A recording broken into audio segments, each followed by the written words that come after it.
Assalamualaikum warahmatullahi wabarakatuh. Halo sobat setia Fakta Kehidupan. Tidak lupa kami sampaikan salam sehat, salam sejahtera.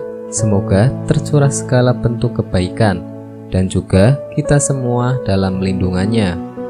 Seperti biasa, kita akan berbagi kisah dari yang unik, menarik sampai bikin nangis. Mari kita simak kisahnya.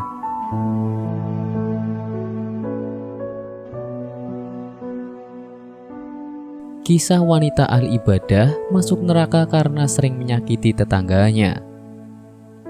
Selain hubungan kita dengan Allah harus dijaga dengan baik melalui ibadah, zikir dan amal saleh, kita juga harus menjaga hubungan baik terhadap sesama manusia.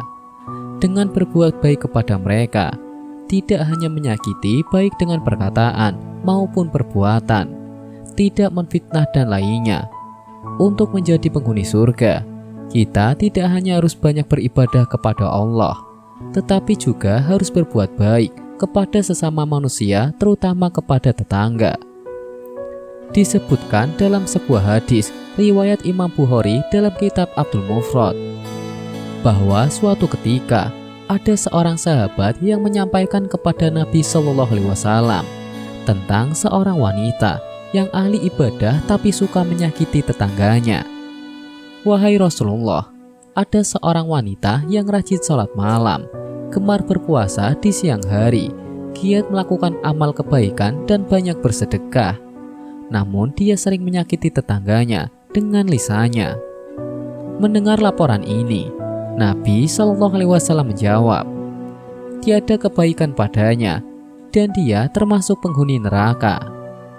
Dalam riwayat lain, disebutkan bahwa para sahabat bertanya kepada Nabi Shallallahu Alaihi Wasallam mengenai penyebabnya. Kenapa? Tanya salah satu sahabat. Nabi Shallallahu Alaihi Wasallam menjawab, sebab mulutnya selalu menyakiti orang lain. Dia suka mengganggu tetangganya dengan ucapannya. Seluruh amal ibadahnya hancur karena dia punya akhlak yang buruk. Dia menjadi ahli neraka karena ibadahnya tidak mampu menjadikan dirinya untuk berakhlak yang baik. Kemudian seorang sahabat menyampaikan lagi, wahai Rasulullah, ada seorang wanita yang hanya melaksanakan sholat wajib saja dan hanya bersedekah dengan sepotong keju, namun dia tidak pernah menyakiti tetangganya. Nabi Shallallahu Alaihi Wasallam menjawab, dia termasuk penghuni surga. Berdasarkan kisah singkat ini, dapat kita ketahui bahwa syarat utama untuk menjadi penghuni surga bukan hanya banyak beribadah kepada Allah, tapi juga harus berbuat baik kepada sesama manusia, terutama terhadap orang-orang terdekat di sekitar kita seperti keluarga, tetangga, teman, dan lainnya. Meski banyak beribadah, namun sering mengumpat, mencela, dan selalu buruk sangka terhadap orang lain, maka tidak akan masuk surga. Hal ini sesuai dengan sabda Nabi Shallallahu Alaihi Wasallam yang lain. Tidak akan masuk ke dalam surga seseorang yang tetangganya tidak merasa aman dari kejahatan-kejahatannya. Hadis riwayat Bukhari dan Muslim. Ada juga 5 golongan orang yang rajin sholat tapi masuk neraka. Sholat 5 waktu merupakan perintah wajib bagi umat Islam. Namun tahukah kamu bahwa beberapa golongan yang justru masuk neraka meski mereka rajin sholat? Sholat merupakan amalan umat Islam yang pertama kali dihisab di hari penghakiman. Rasulullah Shallallahu Alaihi Wasallam bersabda, sesungguhnya pertama kali yang dihisab, ditanya, diminta pertanggungjawaban dari segenap amalan seorang hamba di hari kiamat kelak adalah sholatnya. Bila sholatnya baik, maka beruntunglah dia, dan bila mana sholatnya rusak, sungguh kerugian menimpanya. Hadis riwayat Tirmizi. Terlebih lagi di era saat ini, mulai banyak orang yang dengan mudahnya meninggalkan sholat karena berbagai hal duniawi. Padahal orang yang sholat sekalipun belum tentu bisa masuk ke dalam surga. Bahkan ada beberapa golongan yang justru masuk neraka meski mereka rajin sholat. Lantas golongan-golongan seperti apa yang meski rajin sholat namun tetap bisa masuk neraka.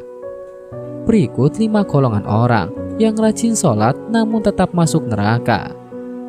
Yang pertama, orang yang sholat tapi percaya dukun. Golongan yang pertama ini ialah mereka yang sholat namun tetap percaya dengan dukun. Karena dengan percaya dengan dukun berarti melakukan perbuatan syirik yang masuk ke dalam dosa besar. Rasulullah SAW bersabda, barang siapa mendatangi tukang ramal atau dukun kemudian ia membenarkan apa yang dikatakannya itu, maka sesungguhnya ia telah ingkar terhadap apa yang telah diturunkan kepada Nabi Muhammad SAW. Hadis riwayat Abu Daud, At-Tirmidzi dan Ibnu Majah. Yang kedua, orang yang sholat tapi suka bergunjing. Allah Subhanahu wa Ta'ala berfirman dalam Al-Quran surat Al-Mudaththir ayat 41-48 yang artinya, apakah yang memasukkan kamu ke dalam sakar atau neraka? Mereka menjawab, kami dahulu tidak termasuk orang-orang yang mengerjakan sholat, dan kami tidak pula memberi makan orang miskin, dan adalah kami berbicara yang batil bersama orang-orang yang membicarakannya, dan adalah kami mendustakan hari pembalasan hingga datang kepada kami kematian. Maka tidak berguna lagi bagi mereka syafaat dari orang-orang yang memberikan syafaat. Quran Surat Al-Mudaththir ayat 42-48.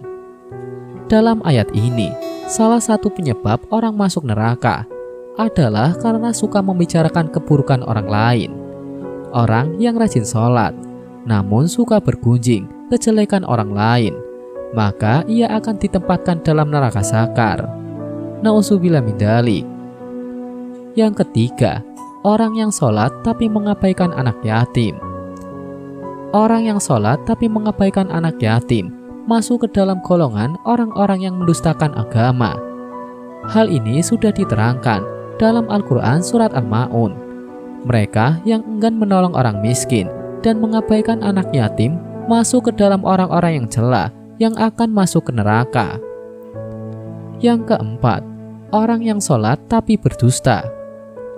Berdusta merupakan salah satu dosa besar dan diancam dengan siksa yang pedih di akhirat kelak. Terlebih lagi, kini kebohongan tampak sudah menjadi sebuah kebiasaan di kalangan masyarakat.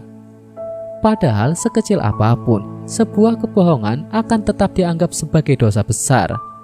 Untuk itu, apabila lisan suka berbohong, maka sholat dan ibadahnya akan sia-sia. Dan hal itu diterangkan dalam Al-Quran Surat An-Nahl ayat 105. Yang kelima, orang yang sholat tapi minum minuman keras. Minum minuman keras yang dimaksud adalah jenis minuman yang memabukkan. Minuman semacam ini sangat dilarang oleh agama Islam. Sayangnya, kebanyakan orang yang sholat belum bisa terhindar dari minuman keras atau khamar. Rasulullah SAW mengatakan bahwa setiap minuman keras adalah induk dari segala macam kejahatan. Sekian, semoga kisah di atas bisa menjadi pelajaran untuk kita semua. Wallahu a'lam bishawab.